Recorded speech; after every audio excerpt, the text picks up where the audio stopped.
Pathways to Peace lecture series. I am so grateful for all of you to be here.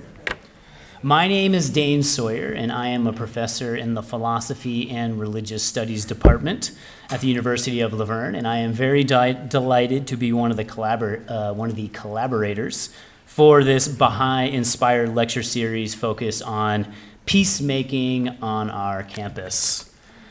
We are very excited today for Tim Conley's talk, who will speak on social media awareness in the age of AI. He will be formally introduced in a moment, but I just wanted to extend a special welcome to our guest speaker and express gratitude for you for being a part of the Pathways to Peace lecture series. Thank you. The University of Verne has a long-standing connection to the value of peace, a central value of the Church of the Brethren founders of the university. There's a significant resonance between the university's foundations in peace and the Baha'i community. Baha'i communities are diligent advocates for the promise of world peace and have developed strategies to encourage peace through values of oneness, unity, harmony, justice, and the nobility of humanity. The Baha'i community especially seeks to provide real avenues of hope, which I see as a gift to all of us.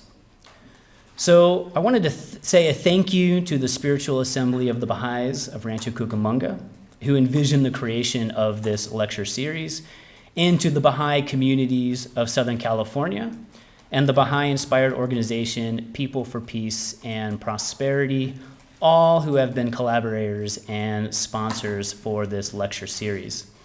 I want to express a special thank you to Sahela Azizi, a member of the Baha'i community and key collaborator for this lecture series. It is always a pleasure to be able to collaborate and partner with Sahela, someone I see as a true hero for good in our community. Most recently, she and I have collaborated with Steve Kim, who's also here today, to bring community service opportunities to our students at ULV through elevated discussions and dialogue that help unearth and remove bias and prejudice. At this time, I'd like to invite Dr. Sherry Milot, Vice President of University of Advancement, to the stage to more formally introduce Sahela Azizi. Thank you.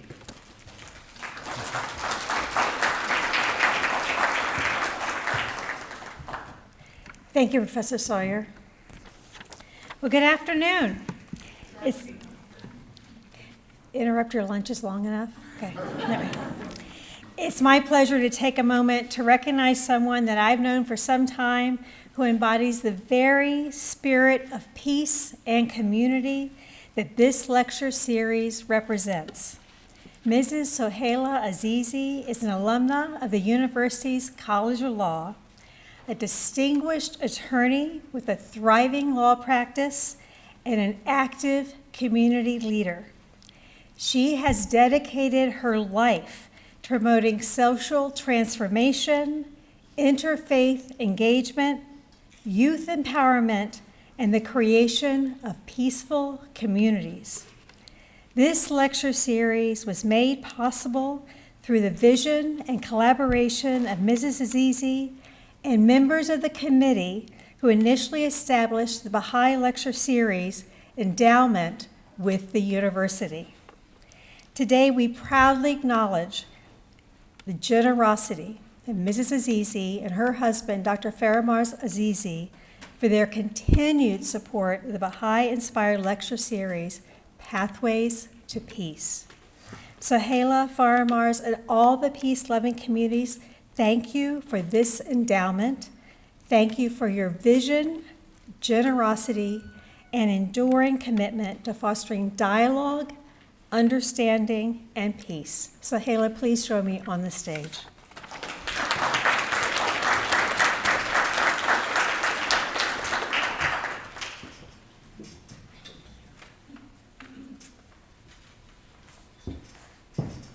Good afternoon, dear friends. I didn't think this was supposed to be about me at all, but thank you very much, Dane and Dr. Milot, for your kind remarks.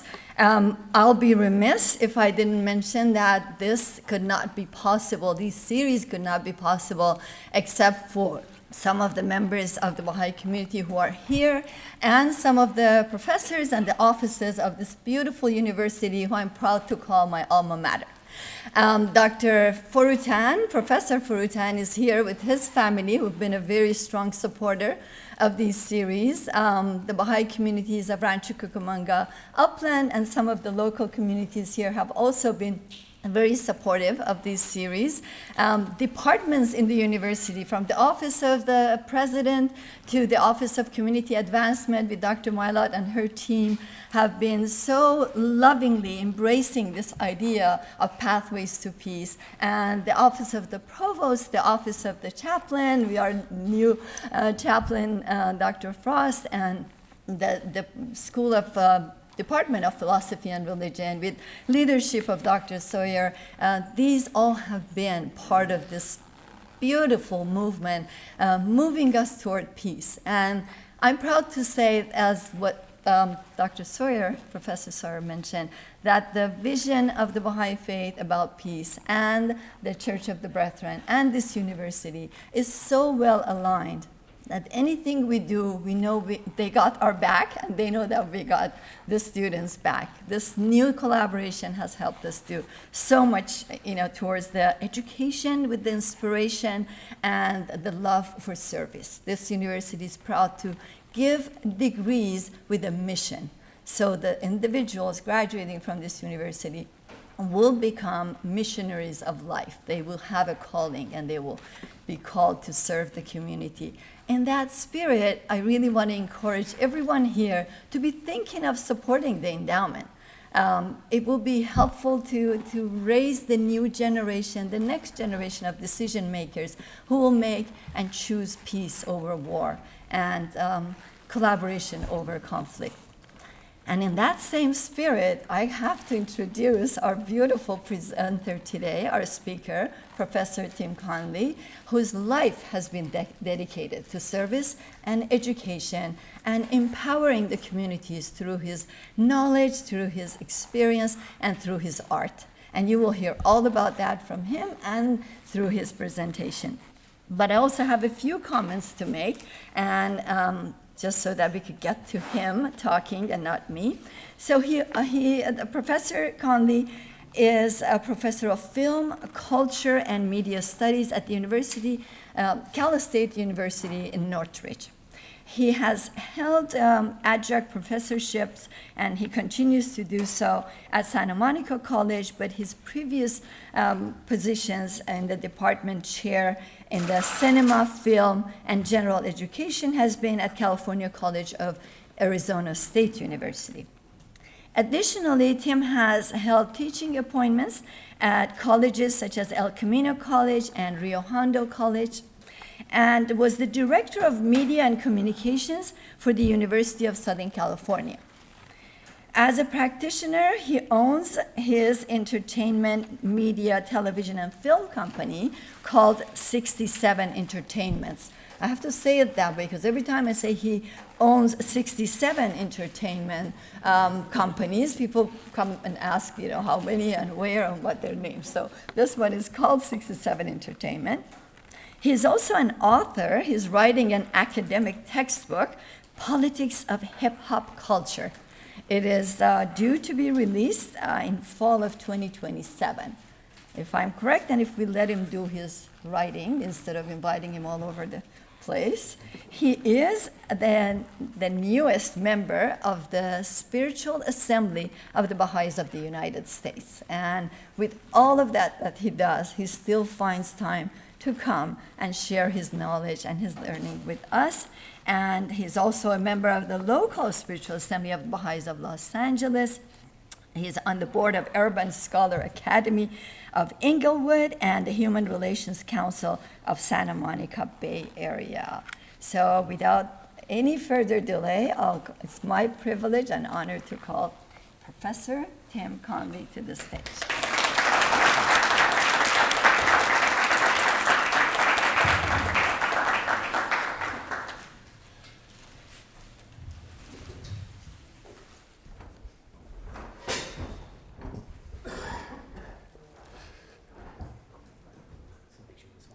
Oh, yeah. Everybody hear me?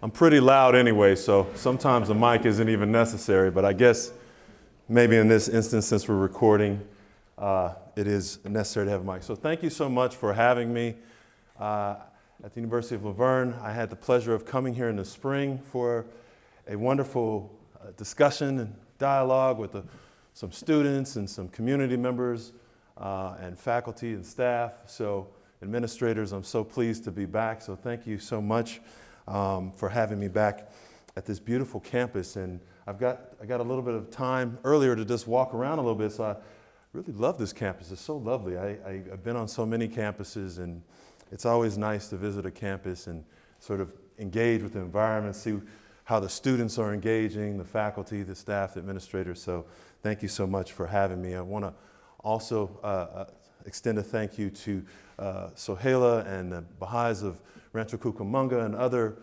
distinguished guests who are here with us today. So I really am humbled and honored that I've been asked to come and speak for just a little while about my research. But I was just thinking as I was sitting there,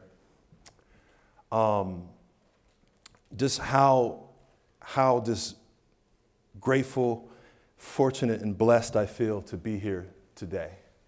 And I've often reflected back to my humble beginnings in what they now call South Los Angeles. At that time, when I was growing up, it was called South Central Los Angeles. And I lived a stone's throw from a neighborhood called Watts that many people know from 1965 because there was a disturbance there in 65. And then I moved into this neighborhood, and about 6 months later in 92, there was another type of disturbance of tension that had been building for a very long time because of the socioeconomic challenges within the community. And I remember at that time thinking, will I live to be 20 years old? Will I live past 20? Because there was so much violence happening in that environment. But there was always hope, and the hope came because of faith. And that resounding faith that existed in the walls of my home, that resounding faith that exists in why this institution was built, the faith and hope of a better world, the faith and hope of communities coming together, the faith and hope of people beginning to understand that we're better together. And now we come to this point where we're in the digital space, and we're more connected than we've ever been. We can talk to someone around the world instantly through the likes of Zoom or some other type of communication video conferencing format. We have email and text messaging in our social media, our new media, right? YouTube, so on and so forth. So we have so many ways to communicate. But in my research, I've been a little concerned. And I've been concerned because things are moving so quickly, things are moving so vastly, that I'm not totally sure that there's been enough time for everyone to really have not only awareness, but the levels of literacy needed to sort of move through things. So what I'm going to present to you in short form today are some things that I've pulled from the research from some of the classes that I've taught, as well as some of the research going into really community work in terms of thinking about how do we create spaces where folks can become more digitally aware and also increase their media and digital literacy. So I'm going to make sure that all this technology is working, and we'll work through this. So fingers crossed, right? Technology is great when it works, and when it isn't, you're not sure. But we'll work it out. So our topic, social media awareness in the age of AI. I want to just start off with a message from the Universal House of Justice of the Baha'is of the world, right? And the Universal House of Justice is the administrative body that really provides support from an administrative and spiritual sense to the Baha'is around the entire world. And it was mentioned I serve on a national spiritual assembly. So the National Spiritual Assembly in layman's terms, works on behalf of the Universal House of Justice to help with the administration in a specific country. So we being in the United States, so the National Spiritual Assembly of the Baha'is of the United States, and then there's local spiritual assemblies and other administrative bodies that really support the efforts of trying to build a better world and build better communities. That's in essence what is happening in terms of this administration. But let's just read a little bit from a message from the 9th of October of 2015, just about 10 years ago. The Universal House of Justice said, technological advancement is integral to the emergence of a global civilization. Indeed, the internet, they say, can you all see, because I take up a lot of space, I'm a retired football player, I just want to make sure you can see. My coach used to say, you're taking up all the oxygen in the room. So I'm always aware of where I'm at. All right. So they said, the internet is a manifestation of a development anticipated by the guardian of the Baha'i faith, whose name is Shoghi Effendi. And he was really there to make sure that administratively things were able to move forward from the divine teacher Baha'u'llah, who first had this vision of what the Baha'i faith could do to help build better communities, right? Build a better world. So in describing the characteristics of a unified humanity, he foresaw that a mechanism, that is Shoghi Effendi, of world intercommunication will be devised, embracing the whole planet, freed from national hindrances and restrictions, and functioning with marvelous swiftness and perfect regularity, yet learning to utilize the internet, as we are learning, in a manner conducive to material and spiritual progress is an immense challenge. And we have lots of examples of challenges around using the internet and ways that folks are using the internet and probably not thinking about advancing communities and advancing society. But the same technology can be used in a way to advance the world, to make a better world, where we all have a chance at equity and equality and the dream that Dr. King talked about so many years ago in 1963. That dream can be the absolute vision for humanity, but it is up to all of us to make this happen. So some guiding questions I have that I will go through today is, what is media? What is digital literacy? What is media literacy? What is social media? What is AI? And what is social media awareness? So let's start off with what is media. It is the primary means of mass communications, our platforms such as broadcasting, publishing, and the use of the internet. Media mediums include radio, this is traditional, television is traditional, newspapers, magazines, new media, and social media, all of which we utilize on the internet. And it was sort of thought many years ago, dating back to the 1970s, that one day all of these traditional media forms will be able to be used in a device. Technology will figure out how, or those who are creating the technology will figure out, how do we move all of this into devices? And we all have them at our fingertips. They're in our phones, right? We can look at radio, television, newspapers, magazines. And when we talk about new media, we're talking about, for example, YouTube. Although YouTube has now connected itself in the social media realm to sort of keep up and to stay current. But it is considered new media in terms of its functionality with the internet. So what is digital literacy and why is this important? It is the ability to find, evaluate, create, and communicate information that requires cognitive and technical skills. So with this, it functions by finding, those who have digital literacy, finding, consuming, creating, and communicating or sharing digital content. So without you necessarily knowing these technical terms, many of us have already been doing that. For the students, I will say, how many of you are in chat rooms? How many of you are on TikTok or other forms of what we call social media? Any hands? Just one student? I'm surprised. More? Okay. So, you are functioning in a pathway of digital literacy.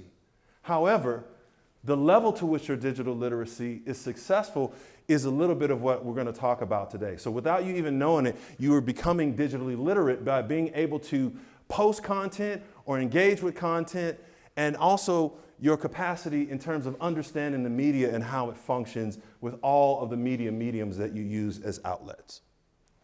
So media literacy, let's dive into this a little bit more, is a set of competencies that enable us to interpret media, make media of our own, which we were just talking about, and recognize and engage with the social and political influence of media in everyday life.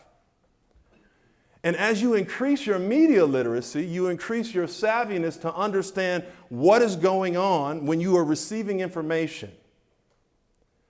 Those who do not increase their media literacy could be caught into some very troubling spaces. And those who are creating media, who are wizards at creating media, or professionals at creating media, understand in full capacity how this is functioning on the human brain, which we'll talk a little bit more about in just a few slides. Social media refers to websites and applications that enable users to create and share content, engage in social networking, and interact with one another online. And these platforms enable the creation of virtual communities where people can connect with friends and family and others. So popular examples, some of which we talked about, TikTok, for example, but Facebook, which is actually becoming an older generation form of social media. And I say that not jokingly, but it is actually true. The age is somewhere between 55 and 65 and up that are mostly using Facebook. If I ask how many students are using Facebook in here? Okay, that's what I thought.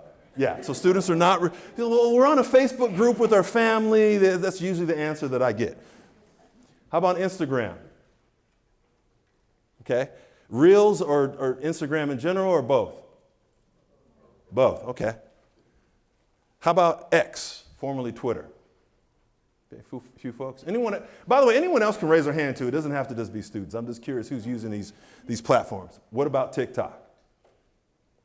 Okay, it's somewhat balanced in here. All right, Laverne. Okay, all right, we're balanced in here. All right, so these are forms of social media that you're interacting with, but we really want to think about, as we're engaging with this social media, what are we experiencing not only as we're thinking through the things that we're engaging with, but what is our body experiencing? And so we're going to dive into that a little bit closer. But let's talk about AI. This is the new subject. I think I've been thinking about AI ever since I saw the first Terminator movie. And you saw this guy who talks like this here, you know, right? Arnold Schwarzenegger, right? The first Terminator movie. That was a terrible impression, Arnold, but please bear with me. Arnold, forgive me wherever you are. All right. I was all right? Okay. If the professor said I'm okay, then I'm going to go with that. All right. My wife is a little bit harsher critic on my impressions. I've done some voice work. She's like, that one worked, that one didn't work as well. All right. So AI, or artificial intelligence, by definition, is the capacity of computer systems to perform tasks that typically require human intelligence, such as learning, reasoning, problem solving, and decision making. And it works by using algorithms to learn data, recognize patterns, and make predictions, or decisions, often with a high degree of autonomy. And AI is moving faster than we can have ever imagined. Any AI users in here? What are we using? Perplexity? What else? ChatGPT seems to be the one that's very popular. Any Gemini users in here? Yeah. Copilot? Yeah, so AI has moved into the realm of and institutions of faculty, staff, and administrators trying to figure out what is proper use of AI. How do we use it effectively? And also, how do we work with students so that they're using AI effectively, right? One of them I think about is Grammarly. How is that being used, for example? Or if we're going to use ChatGPT, are we using it as an assistant, or are we using it to write a paper? And how do we have checks and balances on that? We're still figuring these things out, right? The software available to really totally check these things is working sometimes, and sometimes it's not working. And so we're having to figure out other ways to sort of sort through these things in the institutional spaces. Also, how are administrators, faculty, and staff using this technology? I remember it was a couple years ago, a dean in a specific institution's entire welcome message was written by AI. They didn't write any of it. And when it was found out, they came down pretty hard on that dean. But is there a better use of the AI as you were writing this message? Can the AI do certain things for you? For example, I have used the AI to say, I use ChatGPT, for example, just testing it out. Please highlight for me in here what are all the verbs, adjectives, and adverbs. Please highlight them for me, right? And then when you're writing at the master's or doctoral level, you want to sort of limit, for example, the amount of adjectives that you use. You don't want to have lots of adjectives, right? You want the focus to be more on the research that you may be paraphrasing from, more so than you using all of these adjectives to try to advance the conversation on the research. So that's one example of one of the ways I've been testing out the AI. I've also been testing it out to see if it could help me with scheduling, like an assistant. That's another way of functional use that I'm thinking about AI, and also with the team of folks really thinking about how are we going to engage students about the use of AI in terms of what they're working on and the different assignments and projects in the classroom. I won't go too far into that, but these are some of the things that are coming up as we think about the use of AI. And I have the first video here. Is there someone who can help with the switching to the tech on that? Check out my literacy. Machine learning is the first one. Should be all the way on the left. Thank you so much. That's the one. Yeah, we could just make it full size. That'd be good. Machine learning is a type of computer science that allows computer programs to learn and improve all on their own. In the past, computers could only do what we programmed them to do.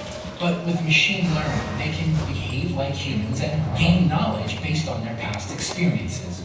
This process can get pretty complicated, but here's how it works on a basic level. Let's say we want a program that can tell the difference between apples and bananas. First, we'll give it some labeled pictures of each. The program will then look for patterns in the fruits and start to remember them. It can then use these memories to look at unlabeled pictures of apples and bananas and determine which is which all on its own. Believe it or not, you probably encounter machine learning on a daily basis. Social media sites use it to create your feed based on your preferences, and search engines use it to improve the accuracy of their search results. It's also being used on a larger scale.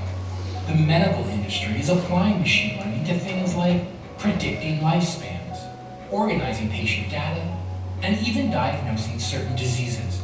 As with many emerging technologies, there's a concern that machine learning may eliminate certain jobs.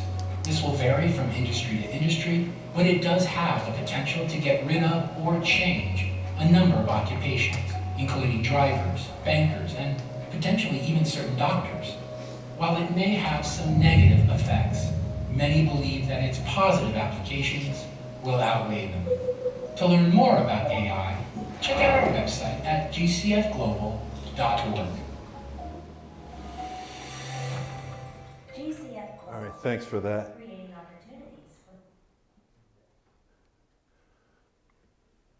So what do you all think?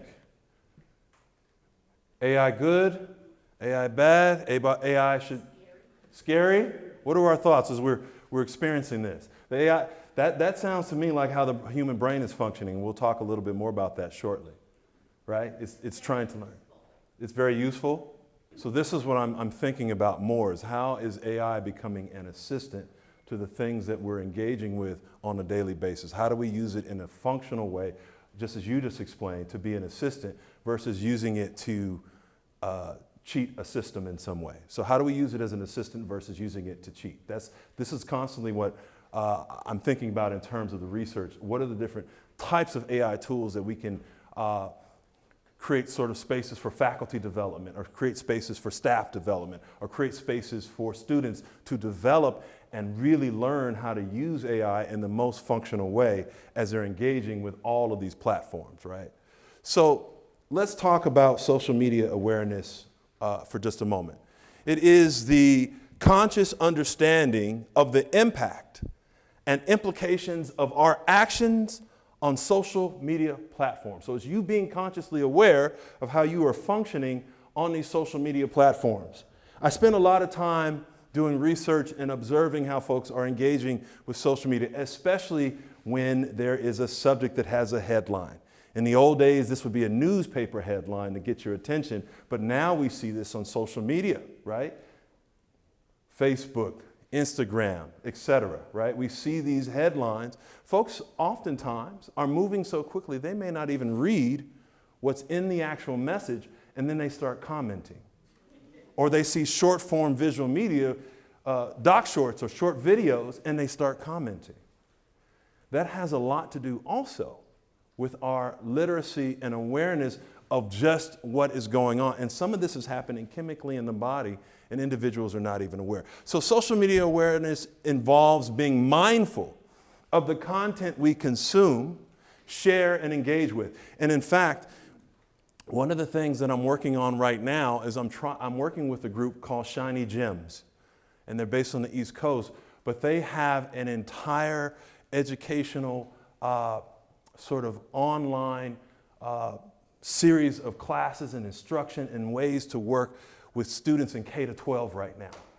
And so trying to get into school districts and trying to get into the private schools, whatever it may be, to really work towards beginning the social media awareness and the literacy at an early age all the way up through high school. So by the time these students are in college, they have a higher level of literacy. This is really a push, and hopefully at some point this will be nationwide, that there will be a push to have more media literacy, digital literacy, and awareness of just how all of this mass immersion of content is affecting us. How many of you know how much media content the average child about 5 or 6 to 12 years old is consuming? We want to take a guess. How many hours per day? 5, 6? Let's up it. 10 to 12 hours per day. Youth are receiving more content. The brain is trying to process more content now than we have in the last 5 to 10,000 years for someone in that age range. And that's a lot to ask the human brain to do. And without certain mechanisms and protections there, it can become quite consuming.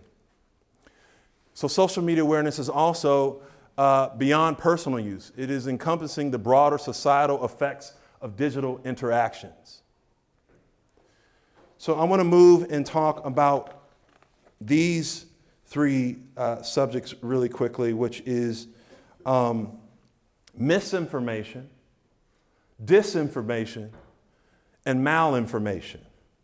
So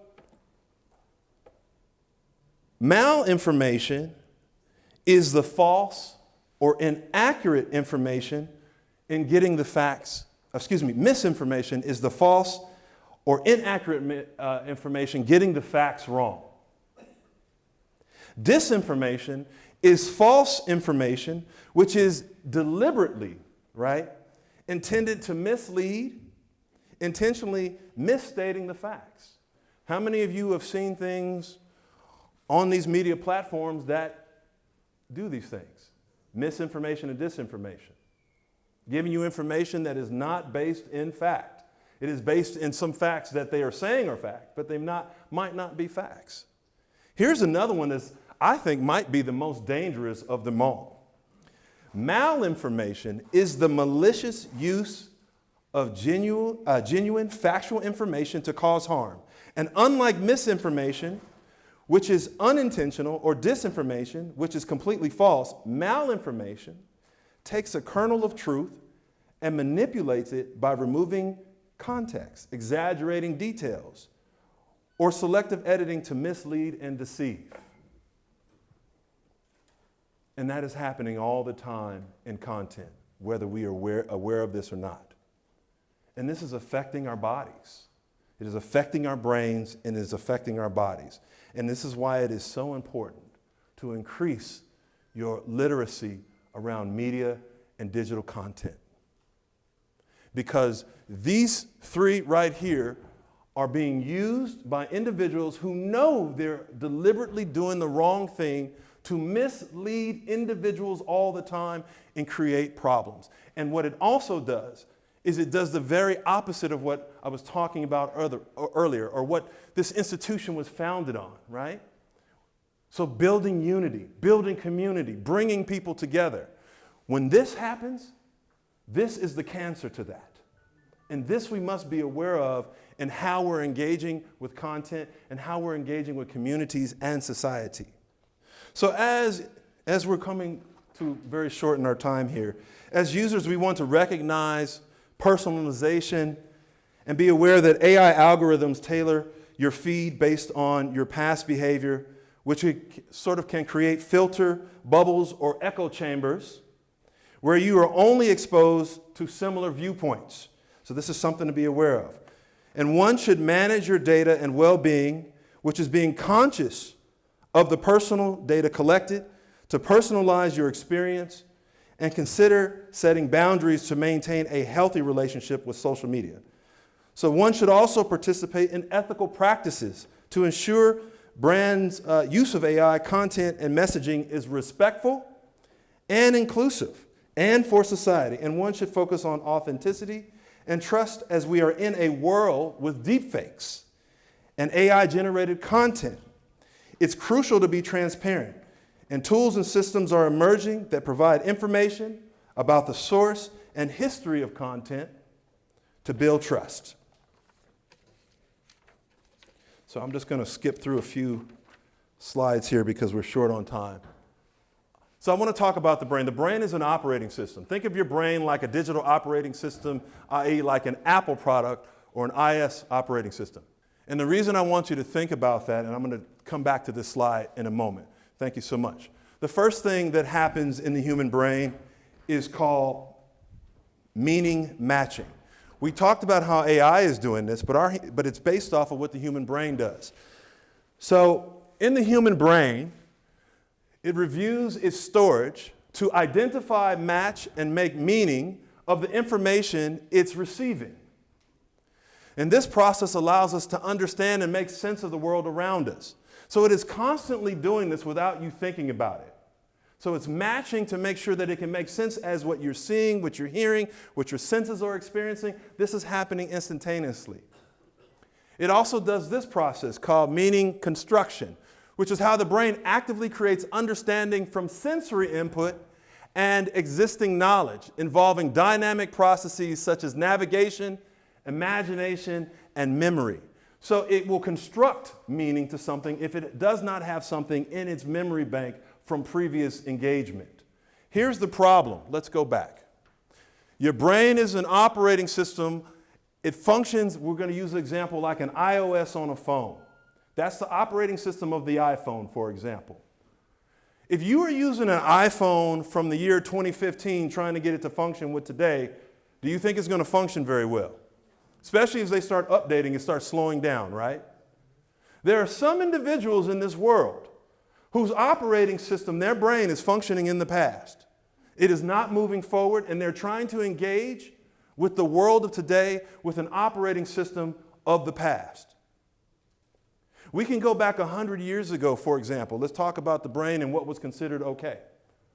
There were people who would see somebody like me and then do the same presentation, but they would dress up in what's called blackface. You ever seen that? So they might be somebody of European descent that puts on this black paint and these gloves and these big, large lips and tries to make fun of how somebody like me looks. And that was accepted as okay 100 years ago. We're not talking about that long ago. What if somebody has that same mentality? Their operating system is functioning like that, but they're trying to engage with everything today. And there are individuals like that right now that need to update their operating system. They need to update their brain's functionality. And they need to understand that if we're going to build a better world, if we're going to build a better society, if we're going to have institutions that are inclusive and embracing of people from different environments to help strengthen the institutions, to help strengthen the world, then we need to update our operating system so that when your brain does meaning matching or it does meaning constructing, it is doing it off of an updated system. So if you have an updated phone, it will function better. So we need to update our brains to function in a way that makes sense for where society is moving. So I want to go back to this because this is something really important, and I'll be coming to a close soon. Let's talk about dopamine. Any of you heard of this before? This is a big issue right now. Dopamine and the reward loop. Let's talk about that. Social media can trigger dopamine release in the brain's reward system, leading to pleasurable feelings and potentially contributing to addictive behaviors. This feel-good chemical is released when users receive likes, comments, or other forms of positive engagement, creating a cycle where individuals seek out these experiences to maintain those positive feelings. The fleeting nature of these rewards and the potential for negative feedback can also lead to anxiety, depression, and a desire to seek more stimulation constantly. What does the algorithms do? What do the algorithms do when they see you start looking at content? They bring you in more of the similar type of content, and you can go down a rabbit hole of that content, and your brain is now functioning, dopamine release is happening, and you're experiencing certain things in your body. And it can be like a drug, and it lures you back in. And the next thing you know, you're having all of these things happening, like taking drugs and alcohol into your system. And if you are not aware of what's happening with your body, this can be very dangerous. And I think professors and administrators and staff members and parents especially need to be aware that these are things that are happening inside the human body. And we must be aware that it is important to increase literacy. And some may be going, well, how do you do that? The first thing that I'll say without even taking any type of training is to start teaching your technology to show you things that are more conducive to what is going to make your body feel good. Going down rabbit holes of looking at negativity is never going to be a pathway to success. And I'm going to even say this. Don't spend a lot of time looking at partisan politics on social media. It's not going to lead, because you've got so much disunity in that space. You want to be careful. Don't spend a lot of time looking at things where negativity is at the forefront of what's being taught and what's being spoke to. Think about using your technological devices for good or for things that are uplifting or things that are encouraging. And the more you train the algorithms to do that, the more of that type of information is going to be fed to you in the feed. So I know I was told I was given more time, but I'm just going to move ahead to the things that I think are really important as we come to a close. The algorithm analyzes metrics like likes, shares, comments, and saves to gauge user interaction. So higher engagement boosts visibility and signals that your content is valuable.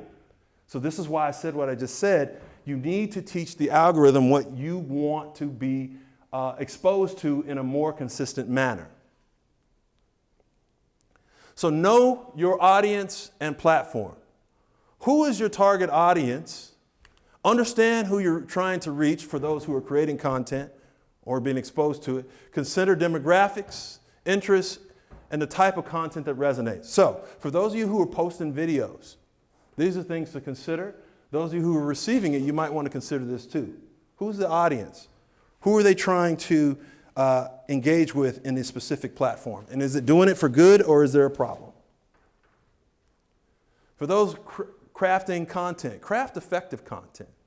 You want it to be clear, concise, and engaging in terms of its messages, whether in text, audio, or video, that encourage positive interaction. So this includes the use of hashtags to increase the visibility of those who will view a post. And students, this is really important to understand. When you are posting, I want you to think about what you're posting, especially for those of you who are thinking about having a job later. Let me tell you something. What do you think the percentage of companies are that are looking at your social media today? 100? We're not quite there yet. It's about 86%. So we're not far from it, right? So what you are posting is also being a determinant factor in many of these companies as to will you be the next person chosen for a job? And you might be the best person for that job, but just because of some posts that you put up could affect you being able to move forward. So it's really important to think about how you are crafting effective content. Now you might be saying, but Professor, sometimes I just want to post something silly. Sometimes I just want to have fun.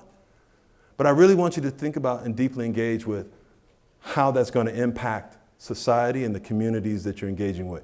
If it's something that you think is going to create potentially a problem for some, you might want to think about not posting that, even if it feels like it's funny, right? So that's something just to think about. So fact check and verify information before posting to avoid